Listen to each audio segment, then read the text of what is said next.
Good morning all of you. I am Vinay Tiwari. प्यारे विद्यार्थियों, आप सभी का मेरे YouTube चैनल पर स्वागत है। आप मेरे चैनल को जरूर सब्सक्राइब करें। एक कहावत कही गई है कि कुछ पाने के लिए जरूर कुछ खोना पड़ता है। अपनों ने लूट लिया, गैरों में कहाँ दम था, जहां मेरी किस्ती डूबी वहां पानी ही कम था। तो प्यारे विद्यार्थियों, मेरे YouTube चैनल को आप जरूर सब्सक्राइब करें। और आइए आज हम सब पैसिव वॉइस में नेक्स्ट टेंस की तरफ चलते हैं, जिस टेंस का नाम है पास्ट कॉन्टिन्यूअस टेंस। देखिए, पास्ट कॉन्टिन्यूअस का मतलब होता है लगातार अपूर्ण भूतकाल।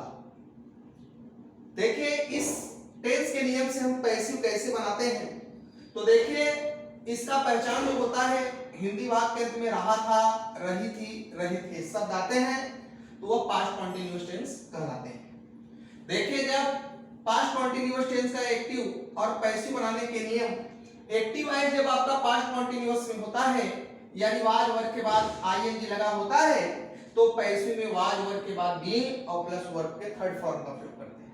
यदि एक्टिव आपका पास्ट कॉन्टिन्यूअस में होता है तो पैसिव में was verb plus being plus verb के थर्ड फॉर्म का प्रयोग करते हैं। देखिए, इसके सारे फार्मूला हमने दिया हुआ है। देखिए, जब हम पास्ट कॉन्टिन्यूअस का अफर्मेटिव बनाते हैं, अफर्मेटिव के एक्टिव में पहले सब्जेक्ट लगाइए। अगर सब्जेक्ट सिंगुलर नंबर एक वचन का होता है तो वाज लगता है, बहुवचन का होता है तो वर्ब लगता है, वर्ब में आईएनजी उसके बाद ऑब्जेक्ट। और पैसिव में पहले ऑब्जेक्ट लगाया जाता है, क्योंकि एक्टिव में कर्ता को प्रधानता देते हैं तो पैसिव में ऑब्जेक्ट को, तो पहले ऑब्जेक्ट लाइए।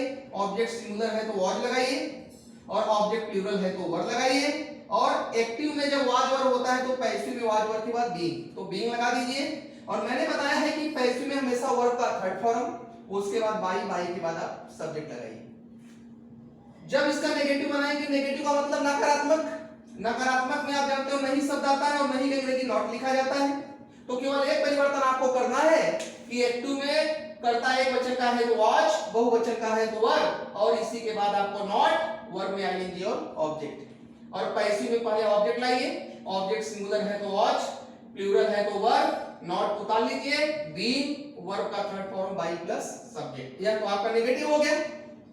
अब तीसरा होता है, मान लीजिए इंट्रोगेटिव। इंट्रोगेटिव तीन होते हैं, दो होते हैं, आपको पता है। पहला है कि देखिए हेल्पिंग वर्ब। हेल्पिंग वर्ब में क्या पहले आता है, इसलिए क्या की अंग्रेजी पहले नहीं लिखी जाती है। कर्ता के अनुसार कर्ता सिंगुलर है तो वाज, प्लूरल है तो वर्ब, प्लस सब्जेक्ट, वर्ब में ING, object plus question mark. और पैसिव में भी जब एक्टिव में वाज वर्ब पहले आया है तो पैसिव में भी ऑब्जेक्ट के अकॉर्डिंग वाज वर्ब पहले आएगा। ऑब्जेक्ट सिंगुलर है तो वाज, प्लूरल है तो वर्ब, ऑब्जेक्ट बीइंग वर्ब का third form by plus subject. इसका रूल 2 है, method of WH type codes. WH type codes में क्या करेंगे आप, डब्ल्यूएच टाइप कोड्स को पहले आप उतार लीजिए। उसके बाद कर्ता देखिए सिंगुलर है तो वाज लगाइए, प्लूरल है तो वर्ब लगाइए, सब्जेक्ट वर्ब में ING, object plus question mark. और पैसिव में भी डब्ल्यूएच को पहले उतार दीजिए। ऑब्जेक्ट अगर सिंगुलर है तो वाज लगाइए, प्लूरल है तो वर्ब लगाइए, उसके बाद ऑब्जेक्ट बीइंग वर्ब का third form by plus subject. यह तो आपका फार्मूला हो गया। अब आइए हम सब एक नजर डाल देते हैं एग्जांपल की तरफ। प्यारे विद्यार्थियों, देखिए पहला एग्जांपल इसमें दिया हुआ है, he was calling you.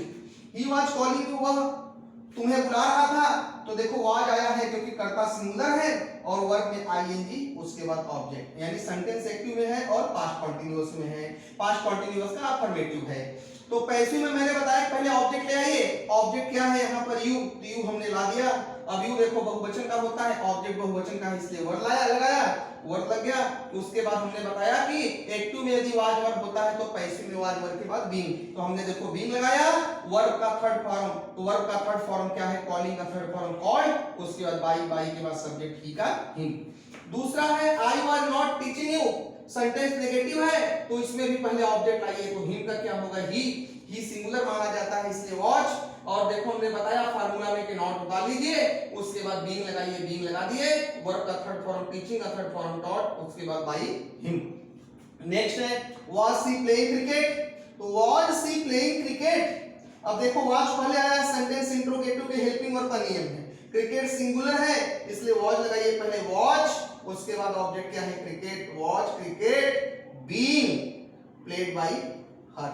Next है why was Mohan doing works. यह देखो इंट्रोगेटिव का WH का नियम है, तो पहले आप y लगाइए, y के बाद देखिए जो है ऑब्जेक्ट आपका प्लूरल है तो इसलिए वर्क, उसके बाद वर्क्स, बीइंग वर्क का third form done by Mohan. तो यह था आपका पास्ट कंटिन्यूअस का नियम।